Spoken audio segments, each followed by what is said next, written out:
domain. So if it is a single domain, so then you should see at one position, one particular spots in the reciprocal space. Okay. But if you see 2, 3, so then that is an indication that there might be a twin 2 or 3. So but it also has a periodicity, but you need to define that what is that periodicity, how these two are related. So you need to separate them. So that is called twin handling. So this can be overlapped by rotation around your origin. So these two reflection I can overlap or rotate around certain degree, maybe 4 degree or 5 degree over the origin. So then I should be able to superimpose them. So that is twinning actually. So that is basically you are now trying to find out what is that twin, how much it is the twin between, what is the relationship between the 2 domains or 3 domains or 4 domains. So it need not to be twin means only 2. It can be 3, it can be 4, it can be 8. So if you go beyond 8, we would say that it is almost a polycrystalline material. Okay. So that is what twinning is. So then what are the twin types exist? So if you look at this, there are mainly 2 kinds of twins available. Okay. So that is what, if the diffraction spot rotating about a particular angle, so then it can be overlapped, which can be separated. So that is called a non-mirohedral twin. Okay, so if the reflections are perfectly overlapped 100% on one domain on top of the other domain, it's called a mirohedral twin. Okay, this will be either with a 0 degree or with a 180 degree. Whereas a non-mirohedral twin, you can see there can be a separation between the multiple domains, and this can be like 4 degree, maybe 15 degree, maybe 70 degree, maybe 135 degree. So you need to find it out. So that can be separated. So you can see that these two reflections can be well separated. So this is non-mirohedral twin. So what is the key point when you are collecting the data, when you see the twin crystals? So try to measure your crystals slightly at a larger distance so that the separation of the crystal can be seen properly. That is the trick while you are collecting your data, because you want to separate. If it is a non-mirohedral twin, you want to separate them. So to separate them, if there is a if you increase the detector distance, so then the spots can be well separated. So then it will be easier to handle the twins. So basically you have a mirohedral and a non-mirohedral twin. Mirohedral means 100% overlapped. Non-mirohedral means it is not overlapped. Okay. But in actual, when you discuss, so there can be a 4 types of twins. One is basically you learn 2. One is non-mirohedral twin where there is no overlap. When there is a fully overlap, that's called a mirohedral twin. Okay. But there are couple of more twins, that is pseudo mirohedral twin and a partial mirohedral twin. What are those? In case of pseudo mirohedral twin, the reflections of different domains not overlaps. So it is not like a mirohedral where there is a fully overlap, but they look very close. So the reflections which are 100% not overlapped, as in case of a mirohedral twin, but they are very close, which is hard to separate. That is kind of pseudo mirohedral twin. So then there is a partial mirohedral twin. In this case, some of the reflections are completely overlapped and some of the reflections are not fully overlapped, which can be separatable. So that is partial mirohedral twin. So eventually you will learn when you look at the reciprocal lattice. So mainly there are 2 twins, non-mirohedral twin and a mirohedral twin. Non-mirohedral twin, they are well separated. Mirohedral twin, they are fully overlapped. Pseudo-mirohedral means they are not overlapped, but they are very close to each other. In a case of partial mirohedral twin, there are some reflections which are fully overlapped and some of them are not. So that is partial mirohedral twin. Okay. So these are the 4 types of twins you have got in the crystallography. Okay. So majorly you will classify as a mirohedral and a non-mirohedral. And then one more trick is, if the reflections are completely overlapped, that is in case of a mirohedral twin, this you cannot separate manually. You have to use a solve it by only the twin matrix. You need to find out the twin matrix. So how to do that? Previously, you used to do it in a Platon to find out, or maybe SIF check, which might be helpful for you to find out the the matrix, the twin matrix. But you can get that also in the Apex 5. I will show you how to do that as well. In case of non-mirrorhedral twin, where you have to separate them. So now the software has become so much easier and so much clear. So on the tip of your mouse, so you can separate the twins without putting a lot of effort. Okay, so without wasting much time, so let's jump into the software. How does this looks like? Okay, so here I have an Apex 5 software here, and I have got one sample here. Okay, so one data somebody has collected, and let us look at like how does this like the procedure, what we do actually. Okay, so we go to evaluate, determine unit cell. Okay, the first aim is to find out the unit cell. So just get rid of the earlier things. So just I want to now find out the unit cell. So let's do it. I need a reflection.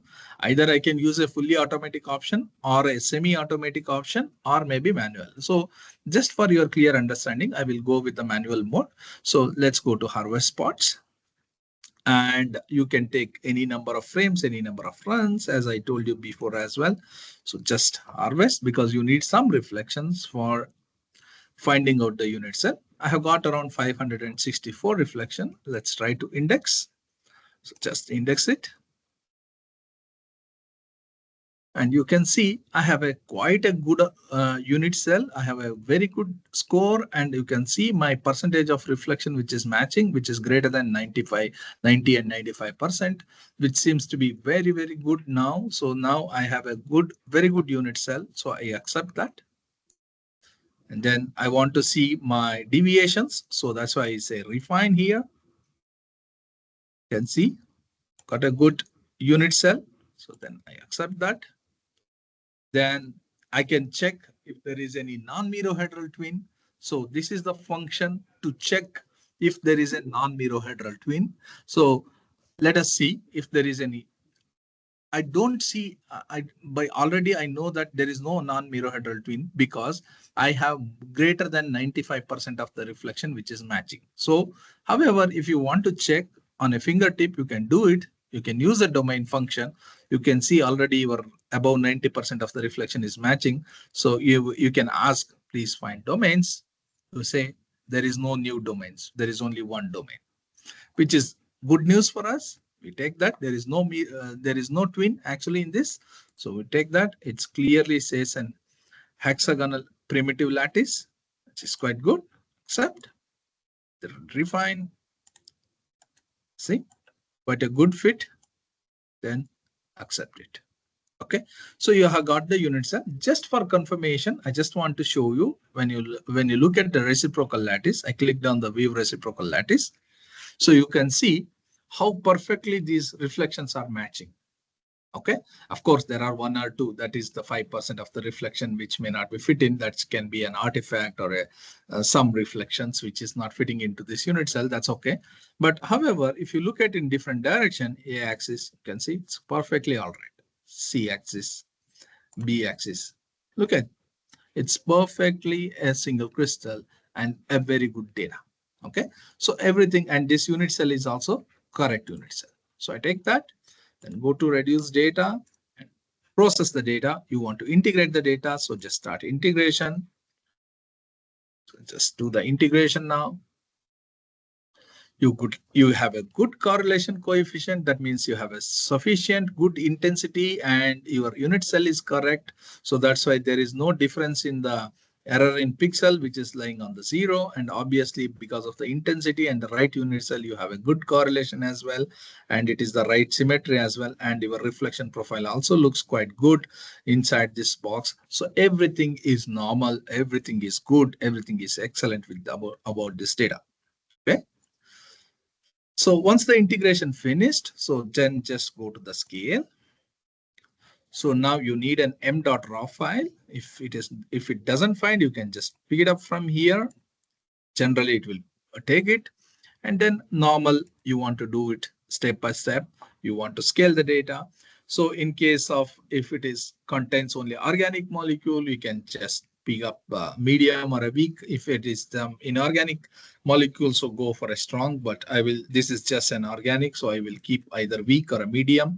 So in this case, it is just CHNO. So I just keep it. And you can see I have a quite a good. So this is actually tells you a lot of information about your symmetry and how your data went after scaling. So you should see always this R incidence and R diffraction, this two lines should converge to one value, and then this mean weight value should go as close as possible to one. So this is very good actually. This is quite a good data. Everything is fitting nicely. So I go ahead with the next. My R internal is also well below 5%. And here, one thing you remember always, if you have collected a fast scan, you have included in the integration, please make sure fast scan is a fast scan. So I take that fast scan here and repeat the parameter refinement. Now you can see that the first run is, you see, your mean weight is even more improved now. And if you look at that, your R internal is less than 4% for all of the run. Okay, which is an excellent situation. Then you have created an HKL file. You can always look at your some of the diagnostic plots. You can see this should be log 10 I versus the I sigma I, and it should see a sinusoidal variation like a cobra shape. It's quite good. Spatial distribution should be as featureless as possible, which is the case. That means you should see red and blue spot as less as possible. So this is quite good data. You don't have to worry about. And your R int and R sigma versus the resolution is quite good. You have a good diffraction spot up to very high angle. And this is the one value where I get some doubt. So you can see the E square minus 1 statistics value, which tells you a lot about whether your structure is a centrosymmetric or a non-centrosymmetric based on your reflections. So here, if it is the value, this graph is close to 1, so then it is a centrosymmetric.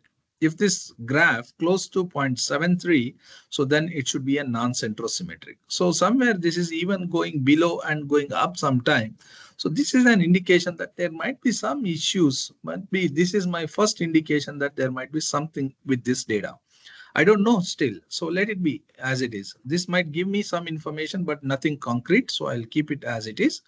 So, and you can see the scale variation is also quite good. So I just want to go ahead with the next step, that is the determine space group. So I go to examine data and determine space group. And here you can see it's how is your data up to high resolution. You have quite a good quality data, and you have a good I by sigma at very high resolution of the data as well. Okay, so just click on the next. It clearly says it's an hexagonal primitive lattice with quite a good RSIM. So just accept that. So here you see, because I told you that E square minus 1, here also there is a value about that. And you can see the reflections are 100% overlapped properly. And the value is well below 0.73. So this might be some of the indication. And then the space group is struggling to find the correct space group for this data. So you don't have to worry, oh, what to do now? So I can force any space group if I know. So if I don't know, so use this button more. It might help sometime. So now in this case, I'll click on more. So now it tells me that these are the possibilities, and it picks up the P32 is might be the right choice. Either a P31, excuse me, or a P32. It says it might be a P32 with a combined figure of merit as small as possible. Okay. So at the first instance, I take this. I don't have to bother. So I take this because it purely depends on the statistics. So I take that. Say next. Here, everything, the HKL statistics says everything is good. All the values are good except the completeness. Completeness is only 94%. So then I need to have a look. So what's the average completeness? Why it is so low? Because I integrated up to 0.7. But from resolution shell 0.7 to 0.70, I have only 54% completeness. So instead, I can cut off the data up to 0.74, where I have up to completeness up to 98%. So let us have up to 0.74, set new limits. It's in the orange list. If you still want to improve on it, maybe you can cut it off the data at 0.77.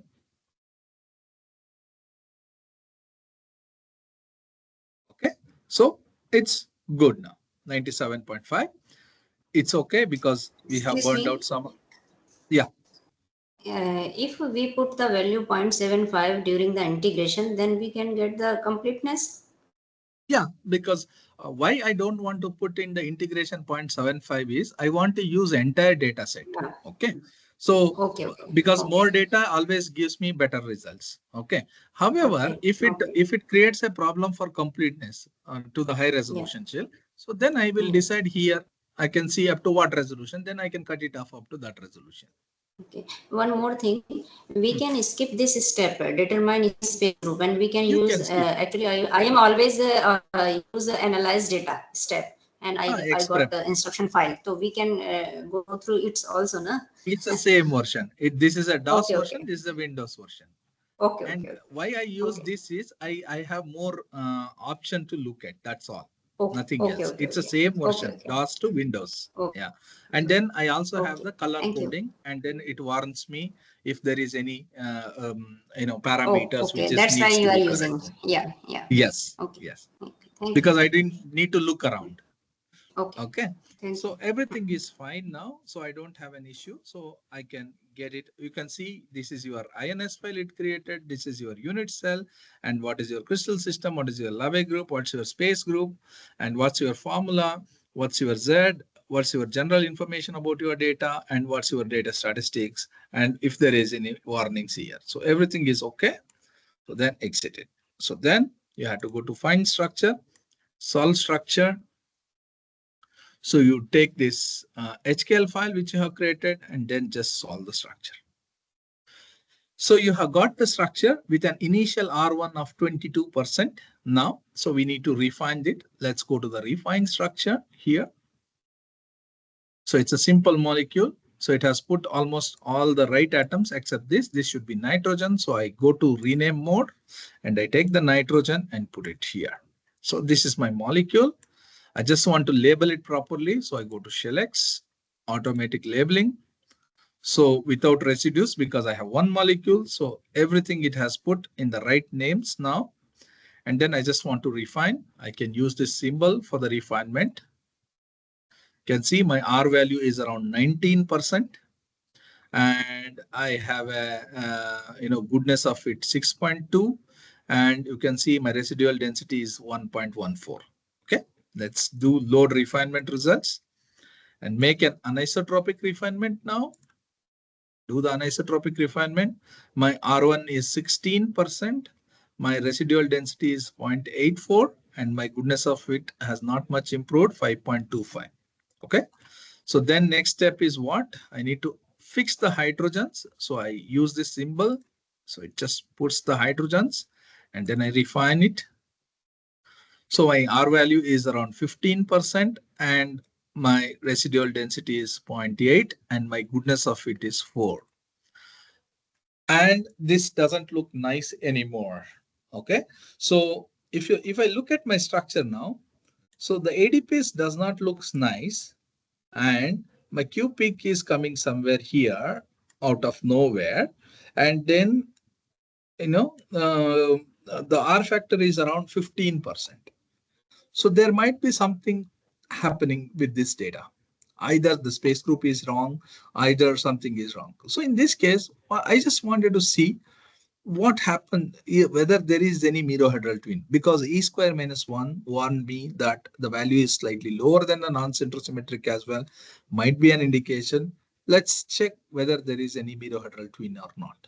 Okay, so we don't know, because when we see that every the reflections were 100% overlapped, so no problem. Excellent data for that kind of data with such kind of atoms. I would expect R factor to be well below 5% with excellent quality data, but somehow R value is 15% and nothing seems to be working. My structure looks also not so good. So how to do that then? So I don't need to go to on Platon or anything. So I can just check under tools here in the Apex 5. I have a command for test for mirror-hydral twinning. Let's see what happens when I test for a mirror-hedral twinning, whether there is any mirror-hedral twinning. So just click on that. So now it says that if I use this twin law 0, 1, 0, 1, 0, 0, 0, 0, minus 1, I have a current R factor around 15.6, might go to 4.93 after applying this twin law. So that means there is a mirror-hedral twin with the twin matrix of 0, 1, 0, 1, 0, 0, 0, 0, minus 1.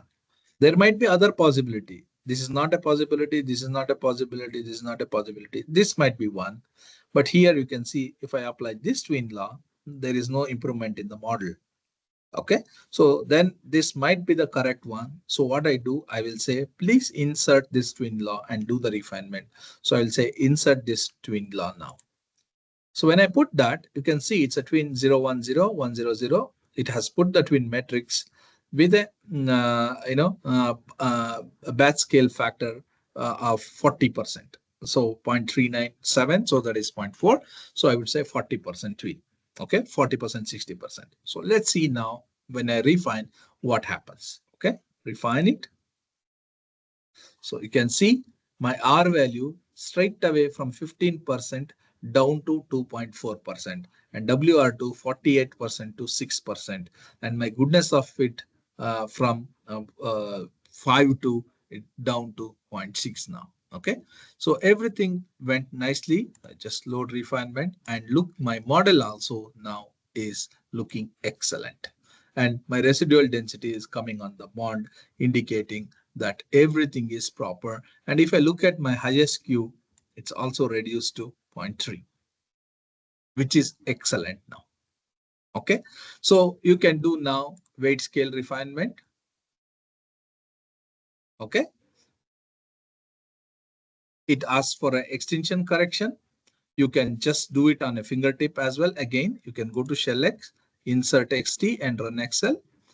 You can see now your goodness of fit properly around 1. Your residual density well below 0.3. Your WR2 is around 5% and your R1 is around 2.4%. Excellent data, excellent results, but this is a mirror-hedral twin.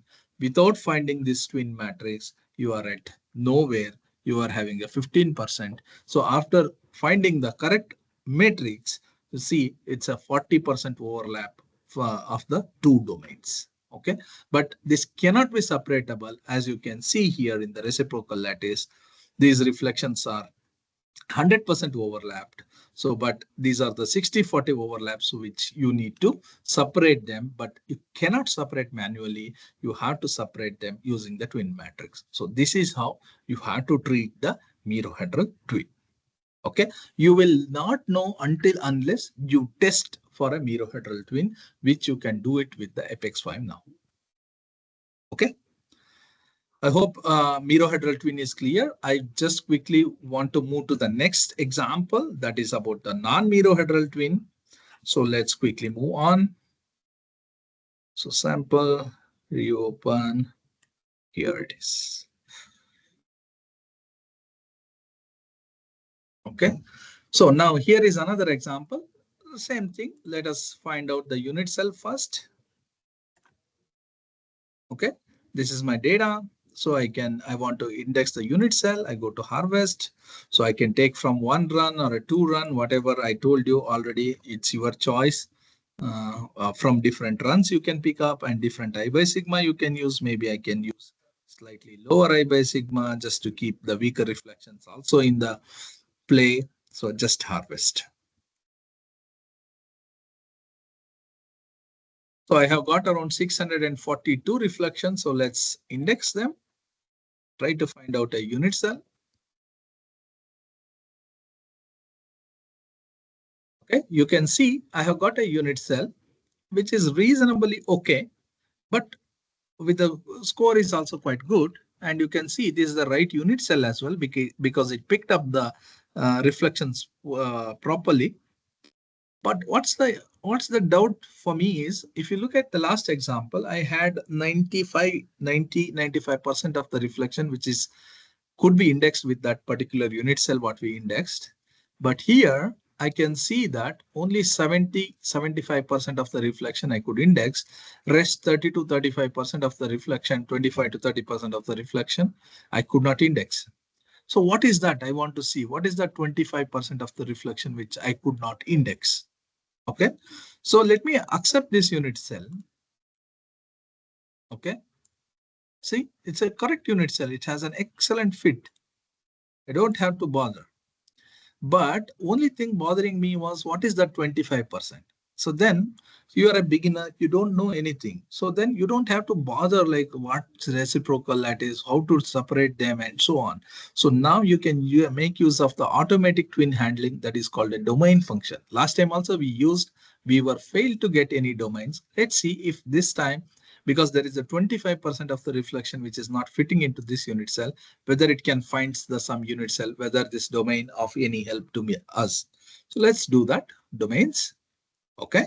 So now you can see this is my first unit cell with the 70% of the reflection is matching. So now I will ask, please find the second domain or third domain, fourth domain, whatever. So find domains. You can see it has find the domain and it has given this unit cell. With combined of these two unit cell, I could match all the reflection, which is 100% of the reflection, which I could index. Okay. So this is the help of the domain. You can see here, these are the two unit cell. So now it is called as a parent and a child, or a mother and a daughter, whatever you can call. And these two are interrelated, these two. And how they are interrelated, this reflection I could separate, and these reflections are separated by 4.63 degree. If somebody asks you in a non-mirror twin, what is the twin relationship? You can see the rotation angle is around 4.63 degree. Okay, if I rotate this domain with a 4.63 degree, I can 100% overlap with this. However, that is not your intention. Your intention is to find out the two domains and your intention is to separate them. Instead of separating manually, now the domain is helping you to find out if there is a 2, if there is a 3, if there is a 4, if there is a 5. Until unless you see here, the maximum percentage of the reflection which you harvested could be indexed with that particular unit cell. And then you can see here, there is a tick mark in the twin. Basically, it means that it will keep the parameter refinement, except for the domain translation, everything domain orientation, everything else is refined globally. That's why it is clicked here. If I remove it off, what happens is it will refine all the parameter, even the goniometer parameters will be refined separately. That's all. But we recommend always to do with the twin refinement. Okay. And you might ask me what I will do if I say ignore. So ignore means basically it will ignore the second contribution from the secondary domain, which you don't want to do.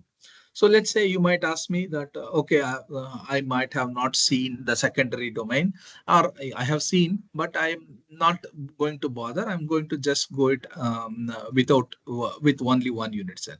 What happens is, then at the end of your structure refinement, you will see some of the residual peaks coming out of this secondary domain because there is a electron density which you have not treated. So that will be shown as a residual density. So then you need to again come back to this position and try to do that. Okay, if you don't treat the twin, so then you will be having a problem with the residual densities and the overall model itself. So but however, ignore is when required is if the secondary domain contribution is very less, which is actually spoiling your original data. So then you might have to ignore, but generally you don't have to. So you can just take it out. So you keep it as it is, and it is a parent and a daughter relationship. That is the beautiful option in Apex 5, where it is with a fingertip without even breaking your head. You can already separate the two twin domains easily. Okay. So now you accept these twins. So now it is not anymore one unit cell. It will be a multiple twin. Yeah, multiple domain. Yeah, please. Sir, how do you know that the secondary reflections are very Secondary reflections are that we have to ignore the twin that? okay. So that I'll show you when during the scaling, you will see the intensity or the contribution from the secondary domain. If it is like less than 2%, which is spoiling your data, so then you can ignore. You can come back and ignore that secondary domain. Initially, you have to go with both the domains or 3 domains or 4 domains, whatever. Okay. I will show you where to see that actually contribution. So now you have got the 2 domains. You can see the Braves. It's a clearly an orthorhombic primitive lattice. Then refine. You can see. Excellent. But now you want to see. Seeing is believing always. Okay. So it has done. Find out the 2 unit cell. Whether it is real or not, you can always check in the Weave reciprocal lattice. Okay. So what you are doing basically here is here you want to check that whether your domain has done a correct job or not. If you can see here, I hope all of you can see there is 2 domains, right? So one is this and one is this. Okay. So now you want to say that whether my domain has done a correct job or not. How to look at that? So maybe you can see now, you can take the first unit cell and then weave along a axis. You can see the grid. You can put the grid here so that this grid is constructed based on your unit cell. And you can see now it is perfectly matching. Maybe I can also maybe color it. Color by domain. Okay.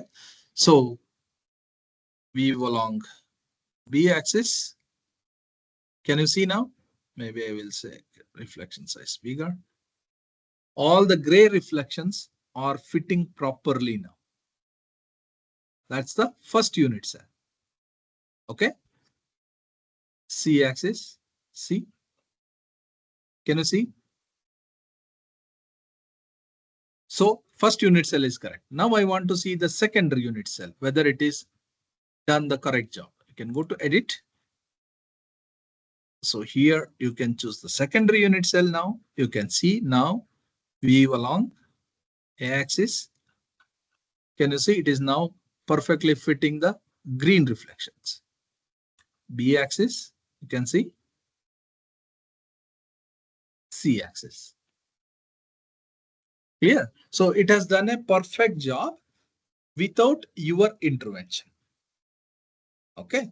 So that is how your domain will be helpful, whether it is a 2 domain, whether it is a 3 domain, whether it is a 4 domain. I have not seen the domain picking up the wrong unit cell or so.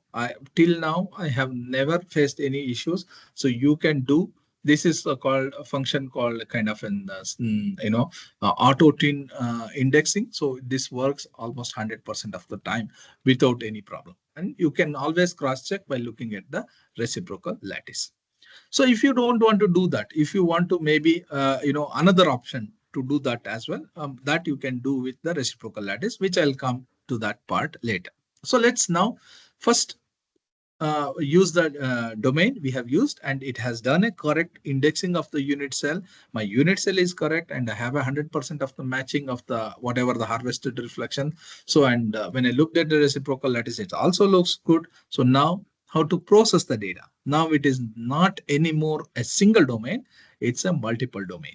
Okay, so then you go to the reduce data, integrate images, and here you can see not anymore a single domain, it's a multiple domain. And you can see these are again the same relationship, parent and a daughter, or a parent and kids. Okay, if there is multiple kids, it's a one kid. Okay, so you can see it is treated as twin with a 4.52 degree. Okay, so now you will index that, you will integrate together. So when you integrate the multiple domains, then you will not get any more the raw images. It will be getting the multi-domain files, that is called MUL files. Okay, here you can see you have a good correlation. So that and you have an error in pixel is around 0. So that means you have a correct unit cell and the right unit cell, and your correlation is quite good, indicating you have done a great job.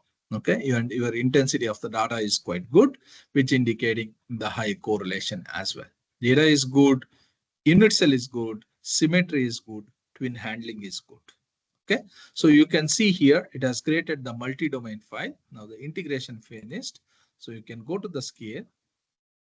So when you go to the scale, so now it is MUL file 0M. 0M is the merge.file file. It is not anymore raw. Raw is when you have a single domain. Now you have a multiple domain. So it is called multi-domain. And then here you can see that there is not SADAPs anymore. You cannot change. You cannot do the face indexing also. This is called a twin apps now.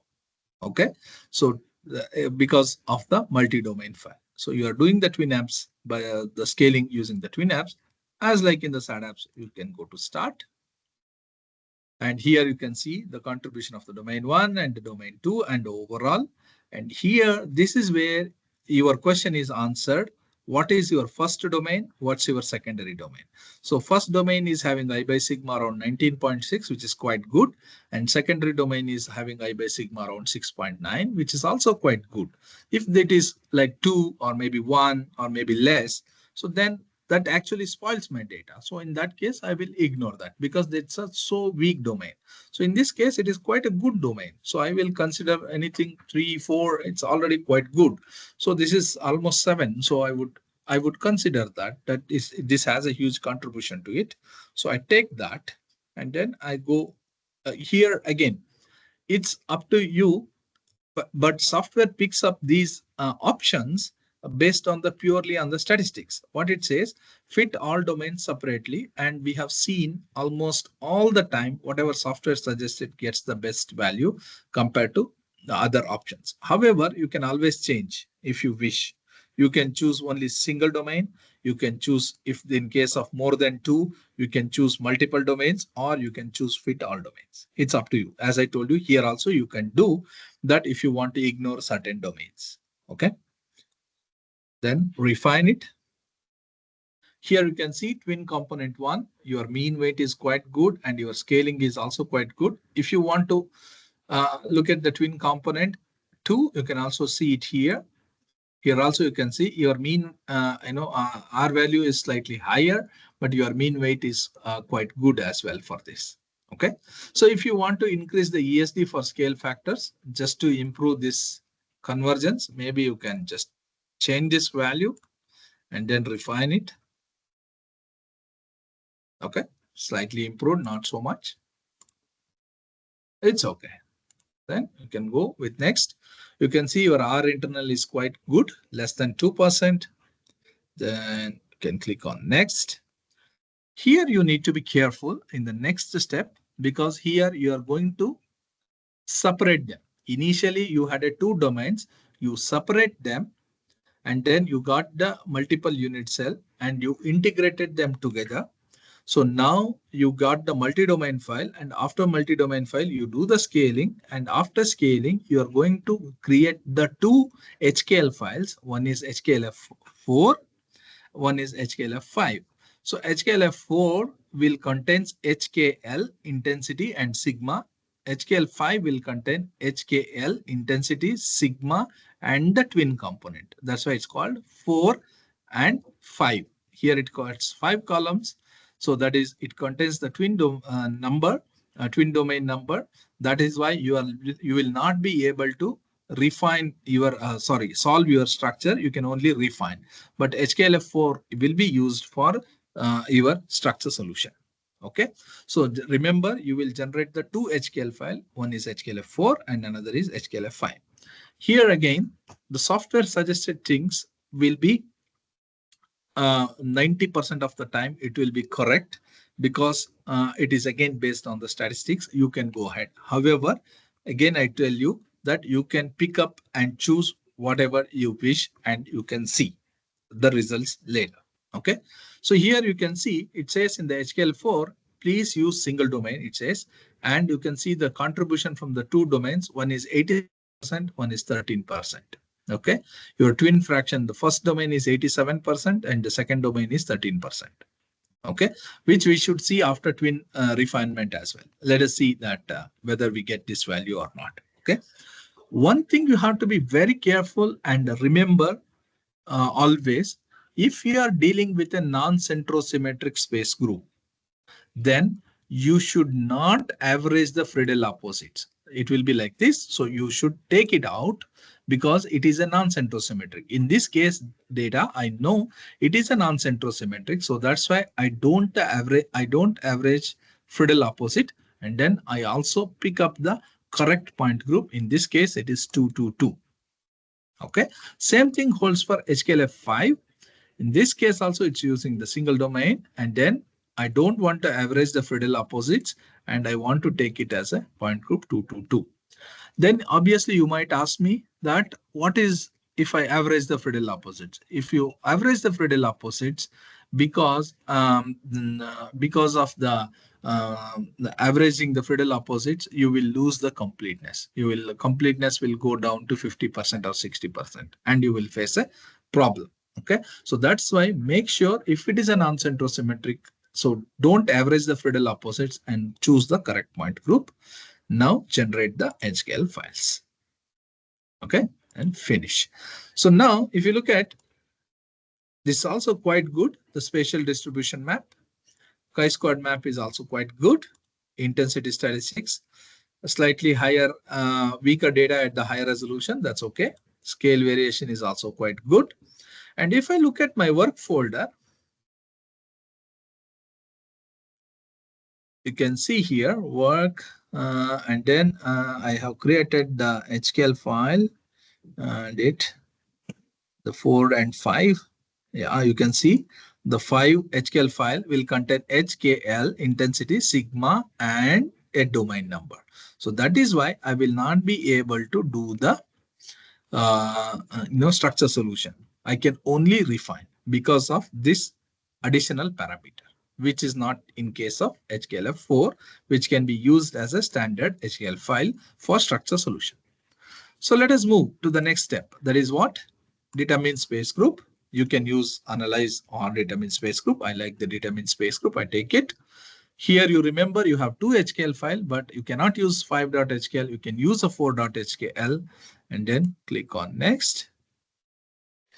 Say it's an orthorhombic P. You will not get the RSM value because it's a twin. Here you can see it is a clearly P212121 space group with a combined figure of merit quite less, but good.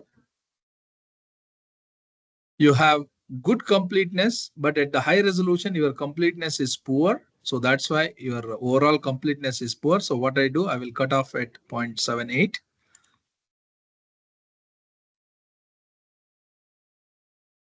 You can see I have a good completeness of my data. Everything is good. And exit. So I go to find structure now, solve structure. So I have a 4.HKL updated. I just want to solve my structure. So I got my structure here with an R factor around 8.8%.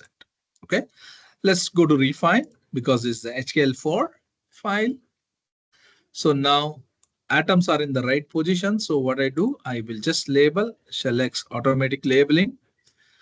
I have only one molecule. I will do without residues.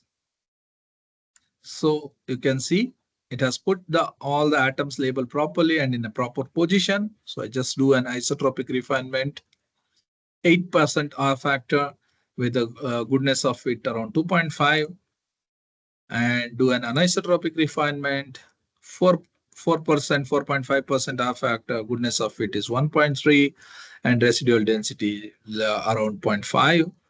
Now add the hydrogens and then just refine again. You are down to 3.3%, and you have a goodness of it around 0.8, and you have less than 0.3. So no electron density left. You can do the weight scale refinement. You can use this symbol. So you can see now the R factor is around 3.1, 3.18, and your residual density is much lower now. So everything is good. So you have a complete model without any problem with an R factor around 3.18. But now you remember that there is one more file, HKL file. What is that HKL file? There is a HKLF5 file, which contains the twin fraction as well, or a twin component. Remember, I told you I cannot do like normal structure solution because of the additional component. But now I have a model from the HKL4. I want to refine against HKL5. How to do that? So Apex 5 made that life easy as well. So I don't need to create anything. I can just say, so you can see here in the res file, this is a HKL type file 4. And now I will say shell X switch to HKL5 refinement. Now use this model and refine against not with HKL4, now with HKL5. So how to do that? Shell X switch to HKL5 refinement. So what it says, you want to switch to HKL5 refinement. What do you want to do? So you want to create a res file from current file. You can do so. So I want to do that. So I'll say create res file from the current file. So then it did that. You can see now it added one parameter here, that is the batch scale factor. It's telling I will consider two domains as 50% now. It will refine, okay? And then it finds the refine perfect value. But at the initially it says 50% and then it should refine against HKLF type 5, not against 4. It should refine against 5. Okay, that's what. So now you simply refine, that's it. Now I refine. You can see my R value is now 3.27 and no residual density, and quite a goodness of it is quite good. And now if I load the refinement, so I told you that our twin fraction is around 87, 13%. So now you can see it is 84, 16% is the overall twin between the two domains. Okay. So this is how you treat the twin, non-Miro-heteral twin. You can see you have HKL4 with 3.18, HKL5 with 3.27. Okay. Either of them you can submit for the publication. Okay. So, but the remaining question is, if I don't treat HKL4 and 5, what happens? You will end up with some residual density in your molecule. This is how you process the non-Miro-heteral twin, where you have to separate the twins. You have to separately index the domains. Once you separately index the domain, so then you need to do the integration together. After integration together, you need to scale and separate them. The scale, separate the two domains with the HKL4 and HKL5. And once the HKL4, HKL5 created, you have to find out the structure in HKL4. After doing that, you have to refine against HKL5, find the twin fraction, and whichever the model is fitting better, so publish that. Clear? Hello, sir. Yeah. Sir, so now there will be only one file for the HKL, not like HKL4 and HKL5 in work There folder? is both.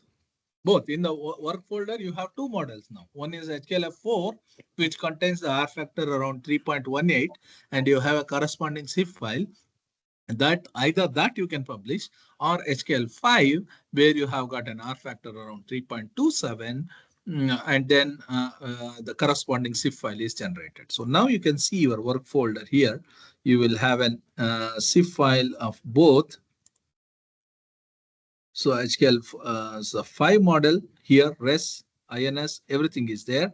And then you have also SIF here and SIF here. Okay.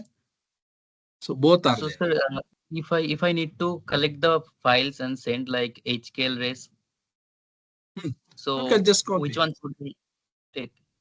You can take the res, HKL, SIF. That's it. Both for twin. Okay, got it. Okay. And So sir, another for thing, publication, like generally, if your HKL5 file is good, so then you want to put that because it contains the twin component. Okay. So sometime what happens is your twinning is so bad that your HKL5 file will have an R factor around 12%. HKL4 file will have an R factor around 4%. So which one you will publish at that time? HKL4, right?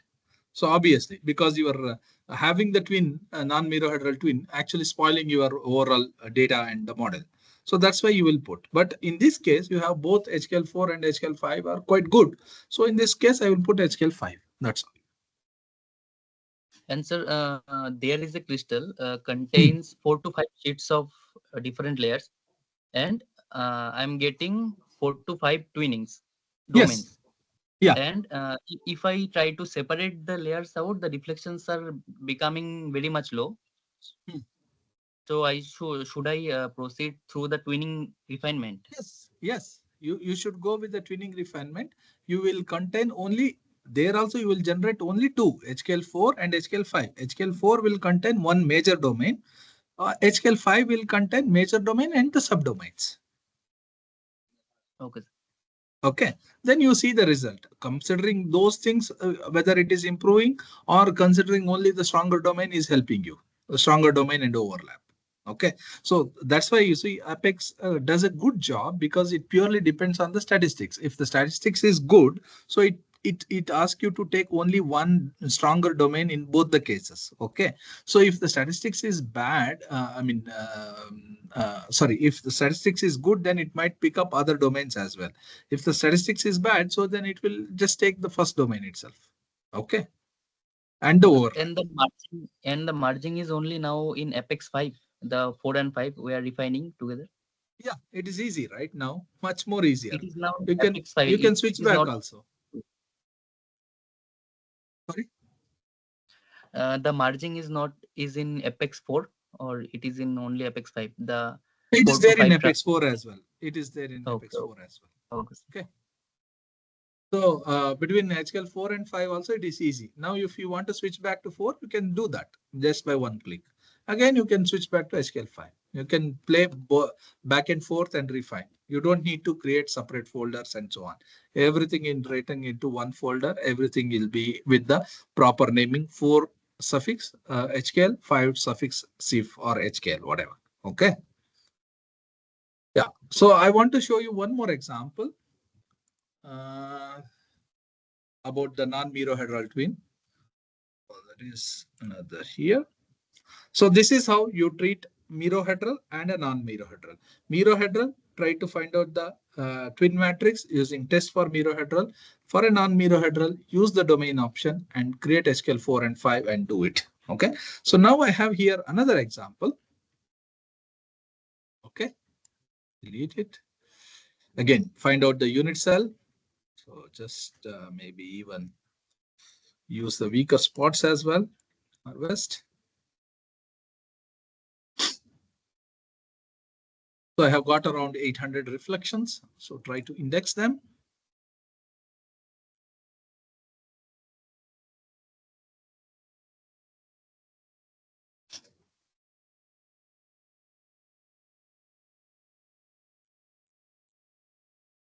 So here you can see I have got the unit cell, which is reasonably good as well. 90% of the reflection is matching in case of in the first case, and only in the first, with the variation of 0.1, you see a lot of deviation around 57%.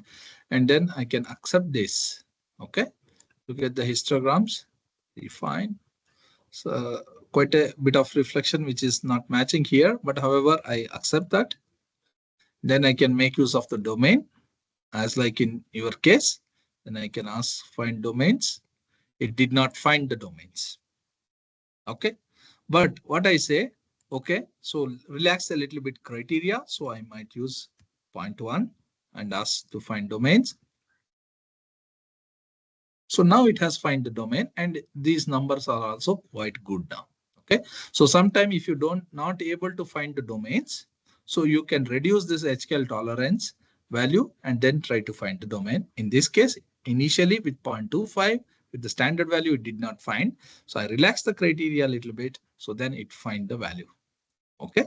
So with that, they are very close, you can see.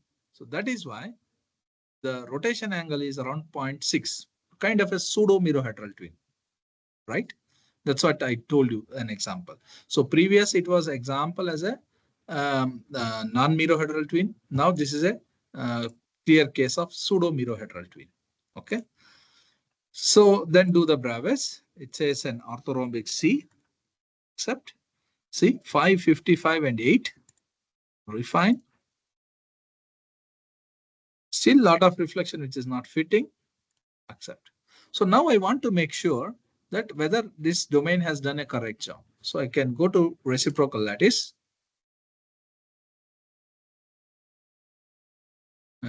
And says maybe I can increase the reflection size. You can see this is your one of the axis. It has not done a great job actually. I am missing a lot of reflections, not so properly as well. Okay, B axis, you can see here it is quite good. C axis, again, same story. See, there are no reflection, there are no reflections, there are no reflections. So something is problematic here. What happens is sometimes if your initial unit cell, that is when you determine this, so harvest points, let's have the harvest.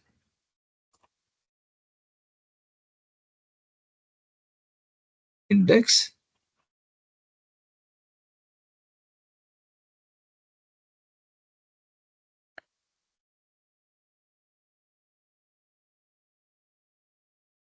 Just a second. Yeah. So you have got this unit cell 5, 8, and 27. This itself might be wrong. So that forces my domain to pick up a wrong unit cell because it based on this unit cell, it tries to find the other domain. So then it has given the good match. But however, when I looked at the reciprocal lattice, which was not fitting nicely. In this case, I have another tool to do that. That is, I can look at the reciprocal lattice. Okay. I still don't understand why there are two groups. Select all visible. Okay. So here you can see, if I look at this reflection, I see a standard symmetry going through. Okay. You see these. This is one layer, right? And then look at this. Look at this. Look at this. And look at this. 1, 2, 3, 4. Every fourth domain is actually overlapping. So this is correctly in the right place. And then this is in the right place. And then the reflection got moved, got well separated, come closer, and then overlapped. Every fourth domain is complete overlap. This is called pseudo mirror-hedral twin.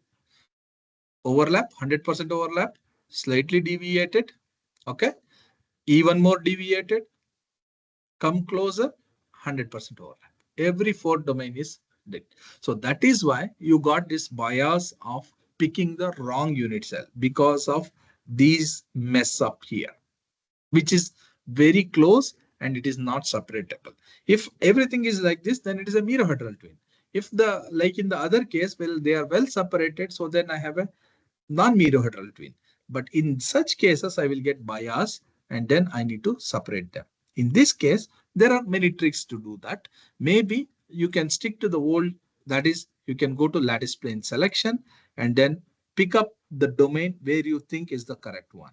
Okay, so like for example, so if I see this one and then maybe like that.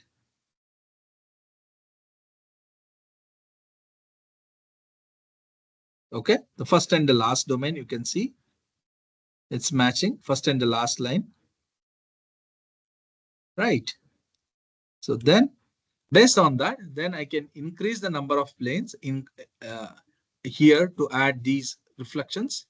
So here 1, 2, 3, 4, 5, 6. So now you see it picked up the right spot. If you think it is because of the thicker line, it is taking some more. So you can reduce the line thickness like that. Okay. So you can see now it picked up the right reflections here. It picked up the right reflections here and then the separated reflections as well. So initially you took from here to here. If you want to add these things, you can say add planes. You can do that. Okay. So now you have separated them. So you want to make this as one group and whatever is not selected, you want to make as the another group. How to do that? You can say invert selection. So that means whatever is not selected is being selected now. Move them to the group 1. Select to current group. Okay. So now you have separated two groups, one around 482, another is 303 reflections. So now you go to determine unit cell and then just index using the first group, that is a group 0. You have a 482 reflection. Please index them. See, now you got the right unit cell, which is matching around 99%, which is 5, 7, and 8, and you have a good score. Accept that. Get the histograms. Define.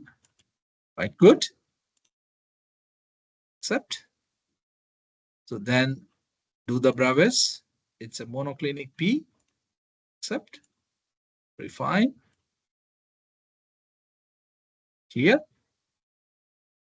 Accept. Then remember, there is another group, that is a group 1. Index that using the group 1 reflection, put it in the same color. Index. Now you see the same unit cell. This is also matching quite good, which is around 3%. Accept that. Histograms. Refine. Quite good. Accept. Do the Braves. Accept. Refine. Histograms. Refine. Close. Accept. So this is how you find out the two unit cell. If you want to combine them, you can go to reduce data, integrate images, you can go to edit domains, and then just drag and drop them. So now you see it's a parent and a child, make them as a twin. Then see, you will integrate them together. Okay. Or you want to come back here, you can go domains also. You can just take it out also. It's again back to separate unit cells. Okay. So now you might wonder that I have found out one unit cell. I want to make use of the domain. I don't want to index separately them. So how to do that? I can go back to reciprocal lattice. I will combine, select all visible into group 0. So now I just get rid of this. So you have one unit cell. So now I make use of the domain. This is my correct unit cell. So now find domains. So now you see my domain will not be biased only because it was a pseudo mirrorhedral twin, which was very close. So then my domain might get biased. So in this case, I can find out one unit cell and then I can make use of the domain to find out multiple domains. If there is 2, if there is 3, if there is 4. So now what is the relationship? You can see it is close to 180 degrees. So that's why you had the problem of this confusion. Okay. So now you can accept this. Go to refine. Quite good. Okay. So now look at the reciprocal lattice. You see, this is kind of an envelope. So this is one unit cell. And another unit cell is this. The reflections moved here. Moved here. Okay. So you can always highlight. Select reflection fitting unit cell. Weave along A-axis. Maybe you can show the grid. Okay. All blue reflections. B-axis. You can see clearly this is your one unit cell, this gray, and another is blue. Okay. So now you can choose the other one if you want. You can see weave along A-axis, B-axis, C-axis. Okay. So this is how you can separate them as well. Okay. So otherwise in the reciprocal lattice also you have some trick, like you can always make sure that you can separate one reflection separately, and then you can go to Q vectors, under view. You can use periodic modulo coordinates, and whatever not fitting in the unit cell here, you can move them to the other group and do it. So that's all old tricks, but now you can see it's quite good. Easily can be done with two reflections here. Okay, so this is how, again, processing remains the same as like in the previous case. Okay, so maybe one more trick I just want to show you with the earlier example. Maybe that looks better for you. So evaluate your reciprocal lattice. So here, when you have a unit cell here, you can make use of twinning option. That is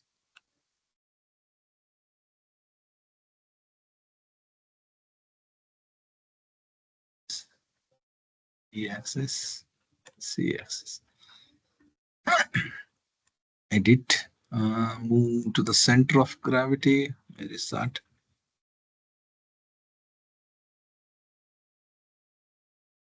There are lots of options actually. Every time they changing.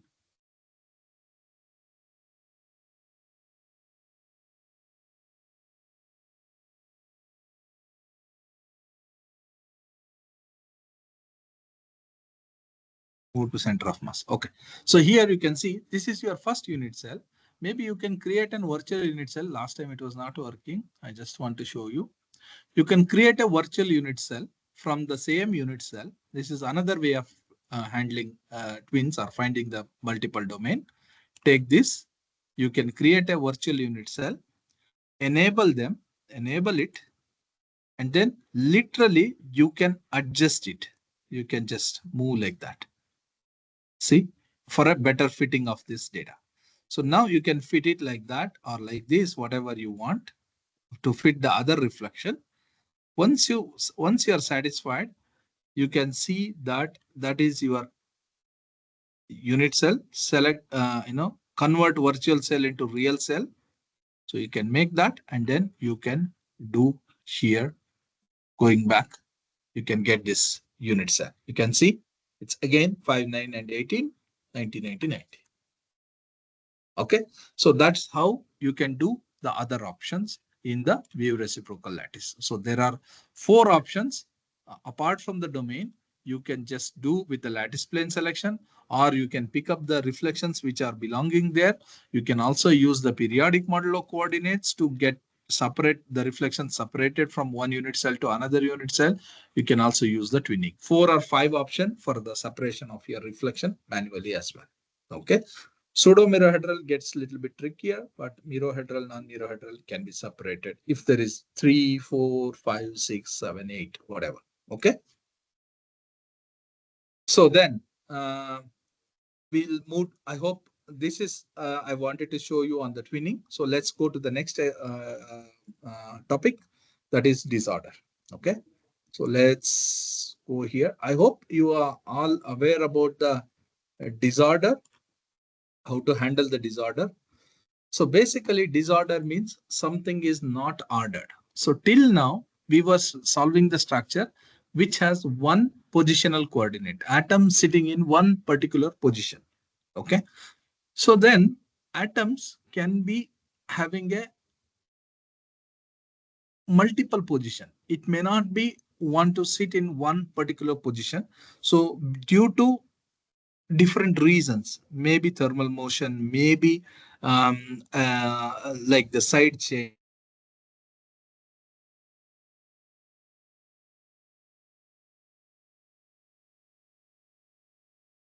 atoms not willing to sit in a one particular position. So which can be, if you measure it at low temperature, this will not go away. This is a property of a crystal. So the positions will get more clear. So it will be better to separate them nicely. So that's why the disorder, you cannot just by going to low temperature, you can minimize the disorder. Basically, you can treat the disorder better because your position gets clear.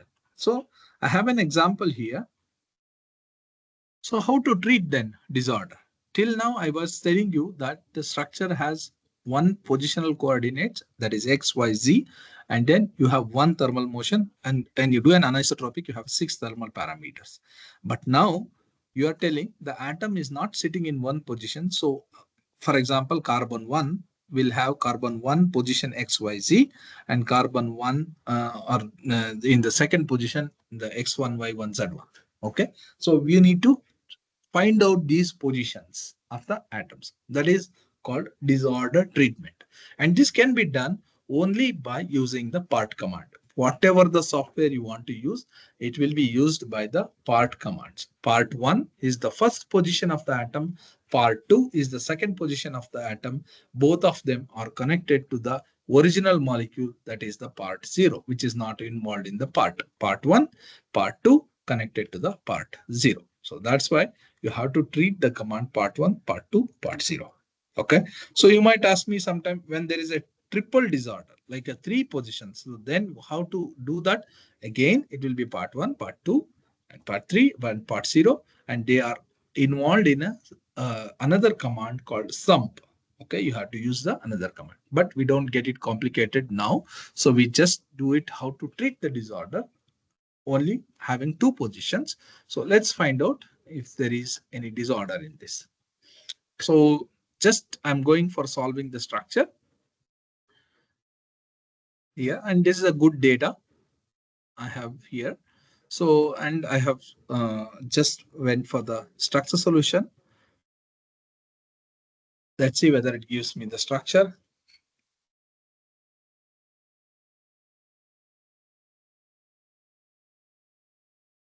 It has given the structure, and you see, please note, this always happen. The same structure can be solved in multiple space group. In this case, you can see you can solve this structure in PCA 2.1 where you have 2 molecules in the asymmetric unit, or you can also solve in a centrosymmetric space group, that is PBCA, where you have got only 1 molecule. So which is correct? So centrosymmetric, always you should choose the higher symmetry. So centrosymmetric is the correct option. I take that PBCA and then go to refine structure. So this is still taken the other file. So I can just go to open here and then take the correct file. So when I look at this structure, this part looks quite good. My ADPs looks quite good as well, but this part looks messy. This does not belong to my structure. It looks quite messy. So whatever is not belong to my structure, so I just want to get rid of them first. So this is not belong. So I just delete it, right click on that. This is not belonging. So now here I can see, now this is my molecule. This part looks quite good with a good thermal parameters and so on, but this part, the ellipsoid looks quite bad, which is quite large, indicating that there might be a disorder in this position. That means this is kind of a cyclohexane ring. It's called piperidyne because nitrogen involved. So this is having a multiple positions. So whenever the ring disorder happens, this whole ring will get disordered. It will not pull one atom up or down. So it will be the ring disorder which you need to treat. So how to treat them? So I want to show you manually like how it actually works. And once I show it, I will show you how to use using the, there is a program in the Apex 5 that is called DSR, how to make use of DSR as well. Okay, that is disorder structure refinement. So first, let us understand the concept that how to treat them. So now this is my molecule as normal. First, I want to label them properly. So I go to Shell X, automatic labeling, again without residues because there is only 1 molecule. So I did that, and then it has labeled all the atom in 2.4 seconds, and you can see it has put the atoms also in the right positions. And if you see this, you have atoms having X, Y, Z, the 3 positions properly, and it has a first free variable and 100% occupied with a thermal parameter of U ISO with 0.025. Okay. So now what you generally do, you want to refine it. So I want to refine. My R factor is around 16.68 and my residual density is around 3, which is quite high, 3 electron per angstrom cube. So load the refinement results, and you can see those Q peaks are coming, the Q peaks here, which is there in your file, which are quite strong, around 3, 2.8, 2.6, 2.2, 1.1. Everything is coming near my cyclohexane ring, indicating this might be a second position of these atoms. So what are those atoms? This is N1, C29, C30, C31, C32, C33. So these atoms are involved in a disorder. So that means it has a secondary position. So I need to make sure that I need to give them the second position as well. So what are those? How to treat them? I told you it is using the part command. So let us find out. Let's make this as our first part one. We'll forget about the Q peaks now. We just make this as our part one. So how to do that? So this is from C29, right? Here you can see these atoms are involved along with nitrogen 1. So I take the nitrogen 1. Just to avoid confusion, I'm just cutting them. I'm just putting here. This is my part 1. So first position of my atom. I need to find out what is my part 2 position. Both of them connected to the part 0. That is this. That's why I write. Part 1, this is the first position of my atom. Part 2, I need to find out using the Q peaks. And part 0 is the basic fragment. Okay, just refine. I have not done anything just to make sure you understand everything. So it is still the 16% R factor. Nothing, 2.93 is your highest peak. Nothing has changed. And if you see, your file is just like this.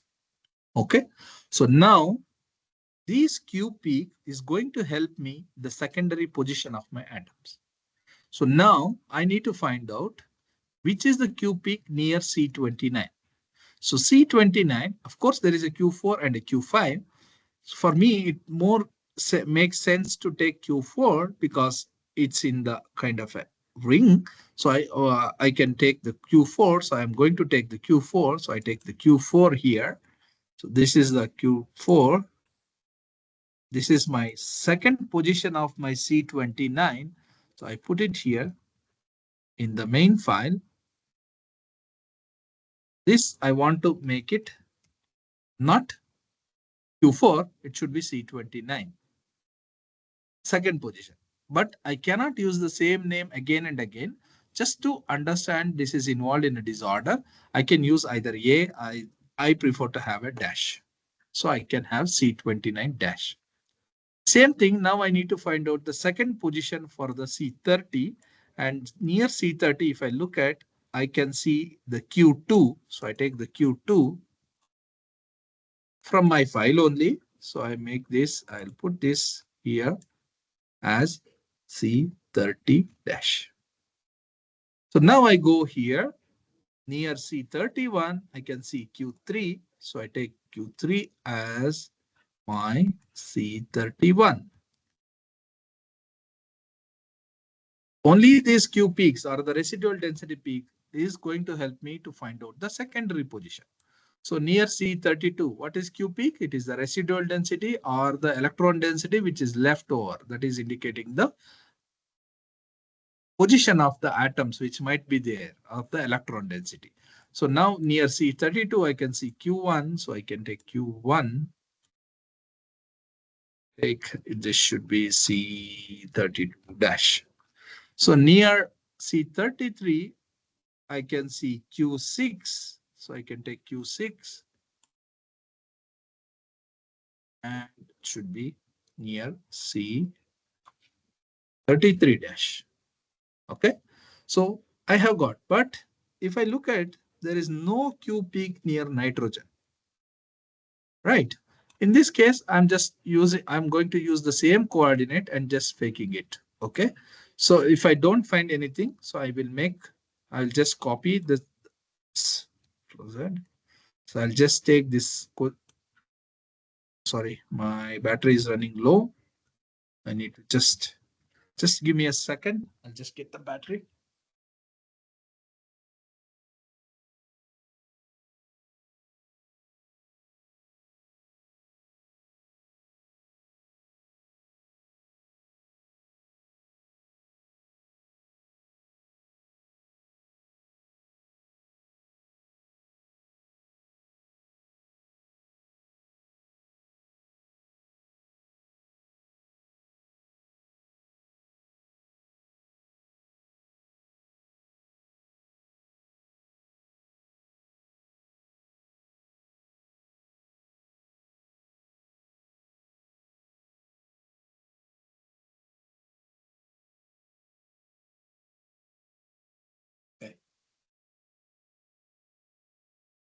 I hope it is charging. Yes. Sorry about that. Okay. So now you can see now I got the position. Part 1, all the coordinates, and part 2. But this is not N1. This should be N1 dash. And both of them connected to part 0. Nothing else I have done. I just got the second position of the atoms. Let's see whether I have done correct or not. What I have to do, I have to refine. But if I refine, it just complains now because I need to set certain parameters. What are that? So I cannot say the atom is 100%, 100%. That will be 200%. That is not possible, right? So atom has to be within 100%. It is disordered over two positions, maybe 50-50, maybe 75-25, maybe 90-10, maybe 35-65. So you need to find it out. So for that, I will set the second free variable instead of first free variable. So that's why I will say here, instead of typing everything on each atom, so I will type it here. So this is called 2-1. Second free variable 100% and minus 2-1. So the same atom disordered over a second position. So that is why the 100% is disordered a second free variable in a negative direction. So it will be 50-50 or 60-40 or 30-70, which we will find out. So that's why I'm setting the free variable. So that means where I have to put, this is the second free variable. So I need to put here free variable. This is the first free variable. Now I will say this is 50% disorder, 0.5. Okay, so that is I'm setting the second free variable. Is it all? No, that's not all. Okay, so now I need to set, whenever there is an atom which is disordered, you need to set some restraints and constraints. Okay, constraint are the fixed values and which will not increase the parameters, but it will slightly makes the R value high. Restraints are the making more parameters, but it will give you the freedom and it will give you the slightly better R value. Okay, so some people use constraint, some people use restraint. I use restraint. If it does not hold, then I use constraint. Okay, so what I do, what are those restraints I'm going to use is actually SIMU, similar isotropic, HELU, along the bond, it should be similar thermal vibration, and don't vibrate too much, ISOR. So that means don't make too anisotropic. But these are restraint, as I told you. This goes in with the number. So what I say 0.01 vary in the second decimal place. 0.01 means vary in the second decimal place. Okay. So then if I write just like this, then it will apply to the whole molecule, which I don't want. So that's why I will say these restraints should be applied only for the atoms involved in the disorder. So that's why I will write N1. So that means between this N1 till up to C33. So that's why I use the greater than symbol C33 dash. So this basically means that this should not get applied to all atoms. It should apply to only these atoms. So these are the restraint having the thermal parameters to hold them together. Sometimes you might have to use a D fix, that is a distance fix. You have to use sometimes D angle, that's the angle constraint. So you have to use EADP having the equivalent anisotropic parameters. You might have to use RIGU, you might have to use several other commands, flat and so on. But these are some of them I'm using for this molecule. I will use just some restraint, similar isotropic along the bond having the similar isotropic, and then atoms should not go too much anisotropic. So that's what the ISOR command is. So now I am all set. I set the second free variable, asking, got the two coordinates, set the free variable, I have applied the restraint. Let's refine now. So when I refine now, you can see I am in the correct direction. I had a 16% R factor. Now it came down to 11%. And you see that the second position of the atom has come. So I can highlight using the golden part is the second one. The blue part is the first part one. Golden is the part two. Okay. Load refinement. See, now it looks very, very nice. Now the anisotropic, the thermal parameters are also in good shape with as like in the other positions, and your residual densities also came down. Okay. And if I see what is the percentage disorder, I told you 50-50 I put, but it is actually 60%, 40% disorder. 60% in the blue position, 40% in the golden position. Okay. Now, once you got this, now you do the anisotropic refinement down to 8.5%. Fix the hydrogens. It even fixes for the even the disordered part clearly. You can see. Then refine it down to 3.3%. Weight scale refinement. And you can see your residual density is well below 0.2 also. So your R factor is 3.18 and your residual density is well below 0.2. So this is how you treat the disorder. And you can see it is a 60%, 40% disorder. Okay. All software, all programs will be doing like that. So let's say, for example, you want to treat oxygen. Only this oxygen is involved in disorder. What you have to do, this O3, right? Initially, I want to make that as a isotropic. So I can just click here on the right click and I can say, make this as an isotropic. Do I have an option here?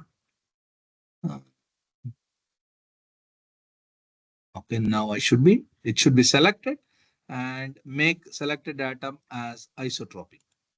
Okay, so now you can see O3 is isotropic. What I can do, part 1, this is for your example, okay? Part 2, so then part 0. So if I have a Q peak, I will use that. If not, I can just take this. If I have a Q peak, I will just use that coordinates. Otherwise, I'll just change it in the third decimal. So here I'm already using second free variable for the this. So this I need to set the third free variable. So that's why I will write 3.1 and minus 3.1. Okay. And set the free variable here 0.5. Okay. Part 1, part 2, part 0. So if you want to apply, as I told you, the restraint, you can use ISO 0.01. You can say O3 and it should be O3 dash. Yeah. Yeah, how we will decide the free variable value? Like in this case, this is I'm 31 using, and previous case 21. yeah, because this was the first, which is with the main molecule. Always it will have a one free variable. That's why it Okay, is okay. 1. Okay. Okay. After that, I want to treat this as my second free variable. So that's why I use Okay, 2. And now okay, I'm okay. using this one also. So that's why I'm Okay, using third. That's a 3. okay, okay. If I want And to if use we 4, have a 4, next, okay, okay, okay. you Thank you. can go Thank 5. Okay. you. Okay. So that's why I'm putting here 3 and I'm putting here 3.1 and minus 3.1. Because why Thank minus? Because it's the you. same atom disordered over 2 position. Mm. It is not 100, Oh, 100, 200. Should okay. combine to 100. So that's all. Okay. And then I'm writing now the restraint, that is Simu Delu Isor. And then I will write here O3 and O3 dash only One for more those. question.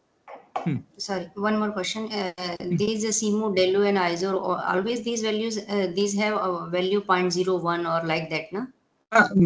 Yeah, you can even do it even more Oh, strict in 0.001. okay, okay, okay, okay. There is a Okay. limit from 0.01 Yeah, or but up to this is a 0.0. standard. Okay. Mm. Yeah, Okay, okay. what it is telling is, like, for example, you have a carbon-carbon bond distance 1.54. So So now one I'm more question. telling Yeah. it can be 1.55 or 1.52. So always the SIMO, DELU, and ISO we will use in the case of disorder or in Yeah, any other. most possibly these are the restraints. You Okay, are okay, trying to restrain something. So that okay, is when required. It is mostly in the case of disorder. okay, okay. Thank you. Okay. Hmm. Not only these 3. As I told you, there are Yeah, many. yeah, Drigo, so many. EADP. Yeah, yeah. Mm.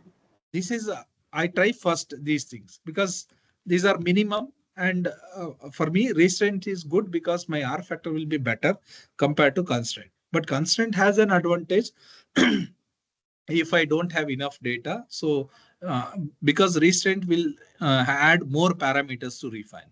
but constraint will not add more parameters to refine. Okay, so that's the advantage and disadvantage. But most of the cases you will have a good data set. So I will use restraint first. If not, then I will go for constraint. Hello, sir. Okay. Yeah.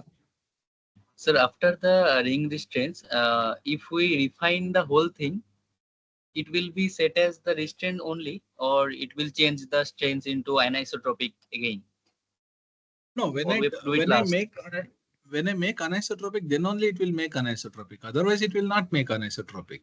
What I am telling here is, you make anisotropic, but don't go too flat.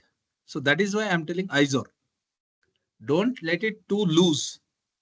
Hold it for isor, means hold it spherical as better as possible. That's what I'm telling. If I don't have this isor, if I just ignore this command, so then it let it go very flat as well. But when there is a disorder involved, if you let it go flat, so then you might end up with sometime non-positive definite or maybe negative electron density. So that's why I'm having this restraint that don't go flat, keep it as spherical as possible. Okay, so that's what it means. So now I'm using this just to show you there is no disorder in this, but however, I want to force it. So then I can just do it. You can see it says refinement unstable because there is no disorder. In this case, what I can use another command damp. So I don't want to let it free, whether it works or not. It works now. You can see. So damp is the command. You see, now I can see the disorder, the golden and the blue. Okay. And it is still an isotropic. I have not done anything. So then I can do anisotropic now. See, now it looks better. And you can see you have made the atoms anisotropic. Okay. So now I want to get rid of the damp. Yeah, let's refine now. It's quite good. Okay. So sometime what happens is this carbon to oxygen distance is not proper. Okay. It should be 1.2, but it is not 1.2. Sometime it might be due to disorder, it might go 1.27, and there is a SIF alert that distance to carbon and oxygen is not proper. In this case, what you have to use another command, that is distance fix, called dfix. Okay. So you want to put this as a standard value from carbon to oxygen, maybe 1.24. So you put 1.24. Okay. Change maybe in the second decimal place, 0.01. It can be 1.25 or 1.23. Between what? C12 and O3. Again, defix, because you need to treat for the disordered as well. 1.24, 0.01, C12 to O3 dash. Okay. Then refine. Okay. You can see here. So that's how you fix the defix command as well. Distance fix. Okay. That is how you treat the disorder of a ring or a single molecule or a single atom and so on. Clear? So I want to show you one more example on a disorder using the DSR. So just let's go there. Okay. It's the last example I want to show you. So to make the DSR activate, so you need to install DSR from the website, that is DSR from Daniel.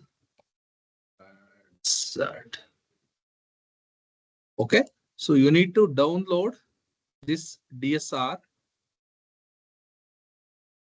this one exe, and then install on your laptop or PC, whatever.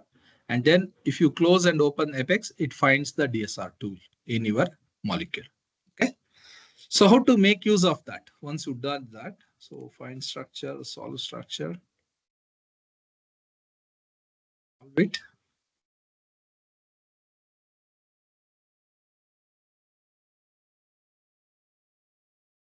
So here you can see you got the structure. We know this looks quite good. This looks quite good, but this doesn't look nice. and we don't know what it is actually as well.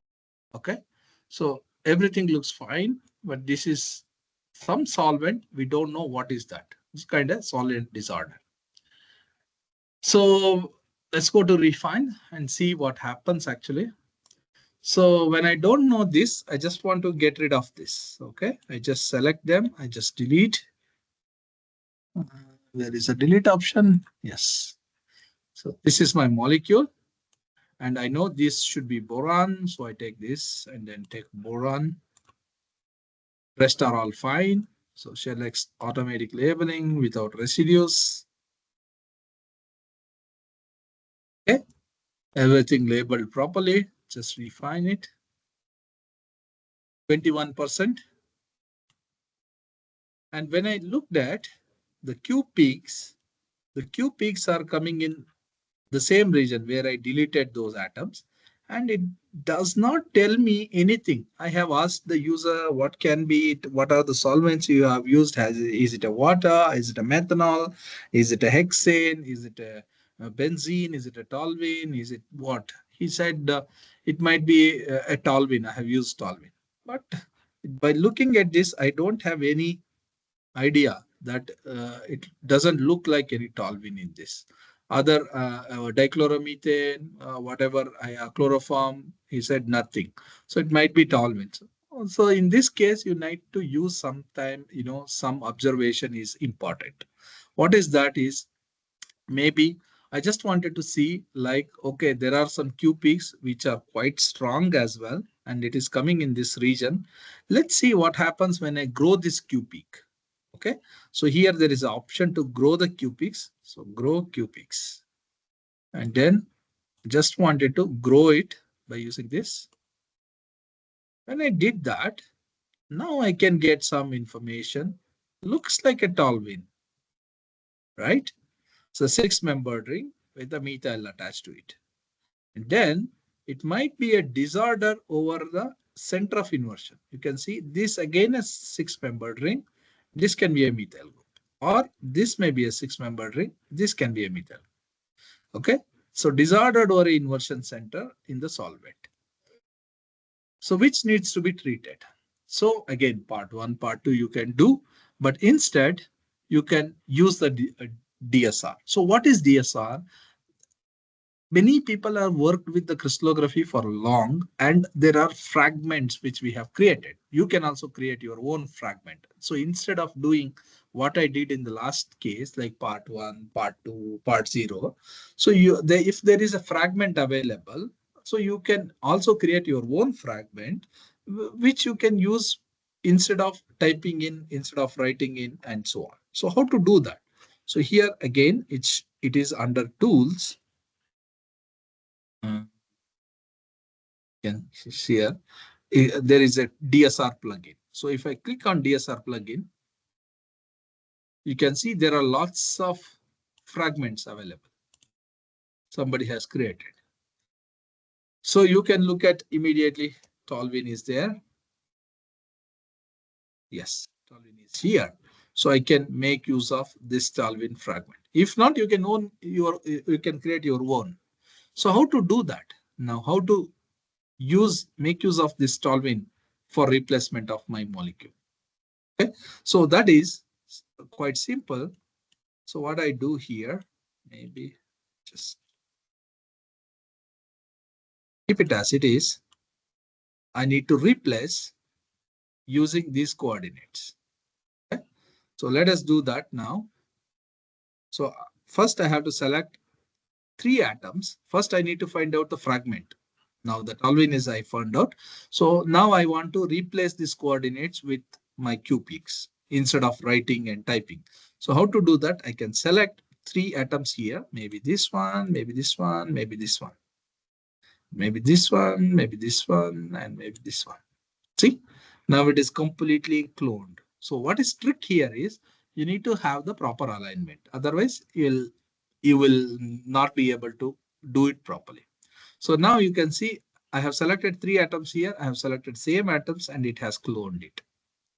So in case of a disorder over inversion center, you will not make it as part 1 and part 2 because if I make it part 1 and part 2, it will establish the bond between the symmetry related atom, which is not correct, which is ugly.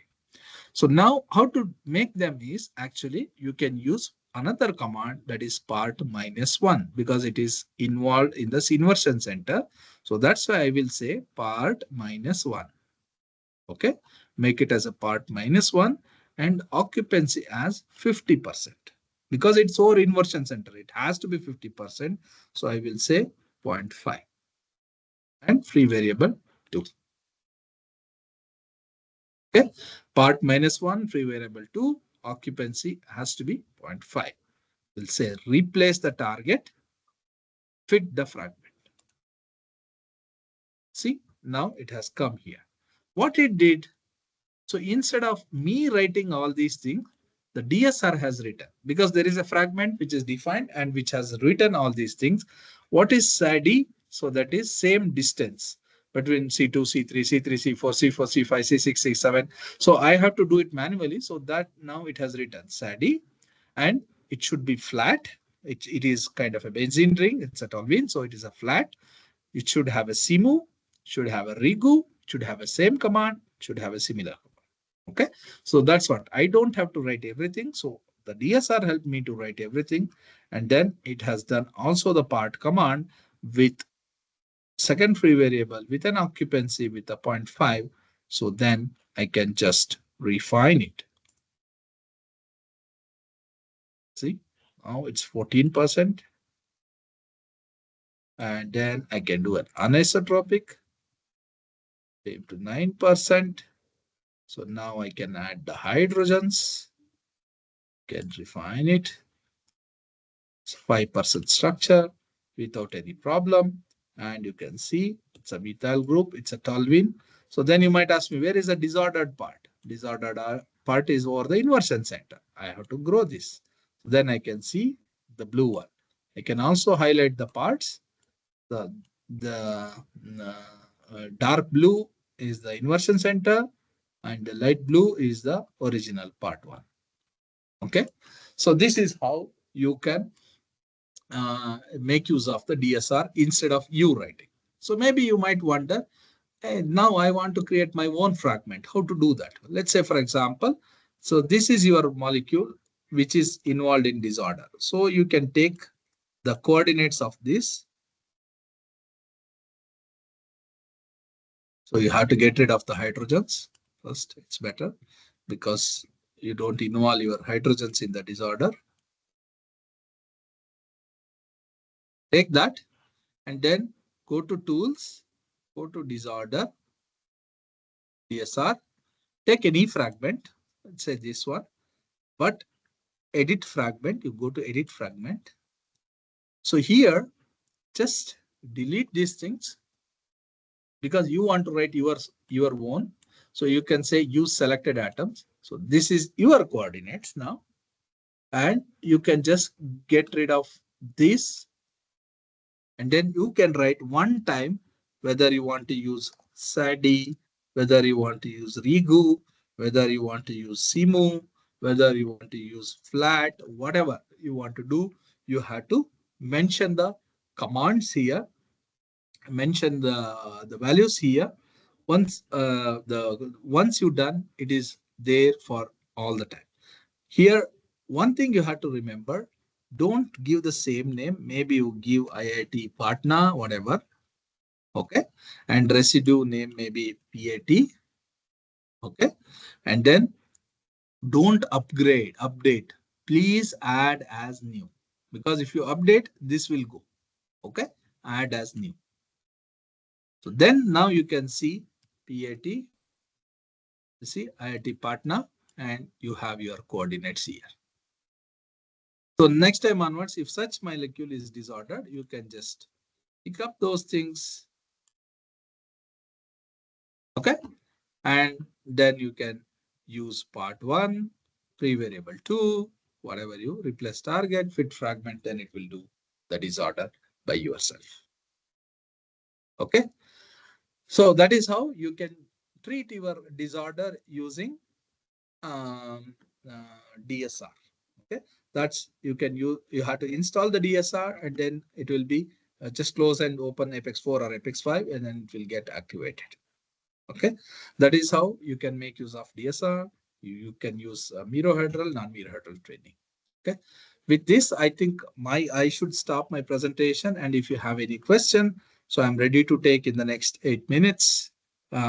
So it's your time now. If you have any question, I hope it was useful for you.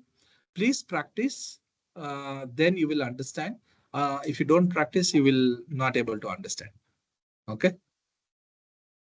Thank you. One question. Can we upgrade our Apex 4 by downloading Apex 5 easy? Na? There is no license key or whatever? No, nothing required. You just, because now Apex 5 is also one-click installer is there. You don't need to do anything. So it will pick up the license from the earlier version. So you just download one file and then just go on with just frank, without thinking, just accept the defaults and it will install by itself. Okay. And it has, I think, similar features like Apex 4 and in an advanced feature.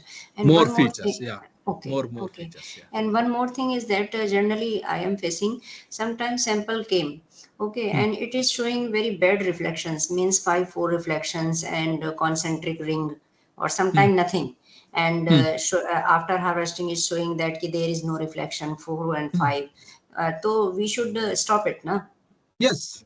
In that case, yes. There is no If the chance. data, if the reflections are not there, you cannot do any magic. Yeah, If there is some and information, you can do something. if sometime we are getting some reflections and spots, but score is coming very poor, like 0.3 or 0.4. So we should go Just have a ahead, look that or if you can get a better unit cell or not. If you get a better okay, unit cell, if the score improves, it's okay. Just see whether there is any twinning, pseudo mirror-hydral twinning, partial mirror-hydral twinning, or a non-mirror-hydral. Just check. If not, you cannot help it. Yeah. Okay. Thank If you. there is no periodicity, you cannot help it. Okay. Hello, sir. Thank you. Yeah. Hi. Sir, for inorganic crystals, the completeness is getting very low at multiplicity 1 in general. We are getting around 60 to 70% completeness at multiplicity 1. While that means while collecting itself, you are making some issues in that case. Because when we are increasing the multiplicity from 1 to 3, until unless we are getting 4, it's around 70%. After 4, we are getting around 92, 93.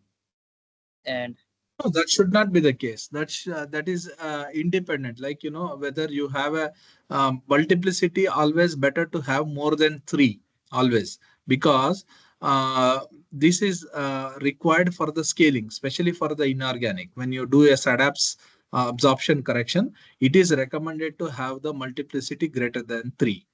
Okay, so when you have this greater than 3, you will always end up with more completeness rather than less. However, if you want to have less multiplicity, that is also okay, but it is not recommended for. But that should be independent of completeness. First, always software tries to give you the completeness which is greater than 98%. Okay, once it gets only, then it will go for the next option, that is increasing the multiplicity. What is multiplicity? It is the measuring the same reflection again and again in different orientation of your crystal. Okay, so that is the multiplicity will come later. Before that, it should get the completeness of your data. But if it is multiplicity coming automatically 3, so we should go ahead, na? Yeah, you should go ahead. You should go with better than 3 always, because generally, for a particular reason. So generally, the multiplicity is sitting around 1 when we are doing. If it is 99%, no, it should not be. Then that is, I need to have a look. Okay, sure, sir. Without seeing, I cannot say. But Yeah. that should not be the case, actually. Because we are doing manually increasing the multiplicity every time. Brooker software generally gives you multiplicity more than 3, because you Yeah, always have a larger detector. and you Yeah, I always have until already seen. unless. Hmm, Sir, please. I have already seen multiplicity comes out 3 or greater than 3 automatically. We are putting this when Hmm, we are making the strategy. And one hmm. more thing, what we should do in case of the needle like crystal, very thin crystal and needle like crystal, so always we are facing the problem. What What problem we you're should facing? do means sometime we are not getting even reflections. If we are getting some reflection, then score is very poor. So Are these you things. using microfocus or are you using seal tube? Actually, we have sealed tube. Okay. So I Okay. see what happens is you have a much bigger beam. You have a Yeah. 300 micron beam, and your crystal Yeah. is maybe 50 micron. And maybe in Okay. the Yeah. maybe on the needle shaped crystal, you might have a 2 micron, 3 micron thickness. So Okay. you are losing lot of beam directly going as a air Okay. scattering instead of Okay. hitting the crystal. So Okay. That's that fine. is the issue. That is the Okay. issue. So Okay. yeah, nothing can be done actually. Instead, we can ask Professor Mm. Devajit to go for a microfocus. we are we are we are trying to go there. Okay. Then Okay, okay, in that nice. scenario, Pratap, we have to ask you to give us 50% discount for that. Yeah, we are ready to give 50% discount. Yeah, yeah. Okay. We recently we tried like Mm. a couple of years back, but then the fund Okay. Mm. did not materialize. We Mm. are always writing whenever we are getting some Mm. opportunity. We are writing for it. Hopefully, Hmm. sometime we will get it. I think this time you will get it because I have seen lots of institute are getting the money. Mhm. Because before the election it was tough, but after that they are it is they are releasing money and a lot of institutes are getting. Yeah, hopefully so. Hopefully so. Yeah. Yes. And soon I'm going to meet you as well. I'm coming for this. I think you are coming for this Amritsar meeting, right? Amritsar, I am not coming. You're not coming? Okay, No, okay. no, Amritsar But I am I not. saw you somewhere, NSE, Ah, Nagpur. You're NS, yes, coming. in Nagpur, I will be there. Yeah, Yes. I'll come there. yeah, yeah. We can Nagpur, have we a have a long lot of, discussion. yeah, a lot of old friends are there in Nagpur, right? Yes. Yeah, sure. That's true. That's true. Thank you, Pratap. I missed the initial part because I was there in a class. So I I came, think she recorded it. You can yeah. always watch and. So I hope the students have been benefited from you. So that's why we thought that we will start this kind of webinar session because Okay. initially what happened for like different kinds of webinar, we used to call some, academician. So when the Okay. academician will come, they will generally talk more about that part, right? The Fundamentals. theory part, not Yes. the applied part. The Application. students are always much more interested in the applied part. Application. Yes. So I asked Dr. BD to that's why contact with you so that Yes. we have started this one and hopefully we can again have you in next semester as well. So we'll try to have it Yes. like We will once keeping a in year. touch now. Actually, we are Sure. also Sure. facing some problems to solving the structures or Yeah. Yeah. small Definitely. parameters. Yeah. Definitely. When you have Okay, some Dr. data, Pratap. if you are Thank you. facing Thanks a some lot. problem. Sure. Thank you. Yeah. Thank you, Thank you. If Pratap. you have any See you question, in please Nagpur. let Yeah. me know. Yeah. Thank you so much. Thank you. Yeah. Thank you, Thanks Pratap. for your attention. Thank you. Bye bye. Bye. Bye.